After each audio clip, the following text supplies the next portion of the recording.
Assalomu alaykum. Bugun yana bir SAT savolini ko'rib chiqamiz. Bizga ikkita raqam berilgan, P va M har biri birdan katta va P ning kub ildizi M ning 5-darajadagi ildiziga teng. Biz yoza olamiz P katta birdan, M ham katta birdan.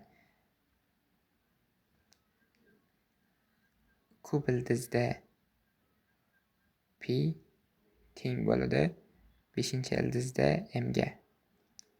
Va bizga aytilganki, x ning qanday qiymatlarida p ning 8x minus 4-darajasi m ga teng bo'ladi deb yozib olamiz. Biz m ni topib olsak,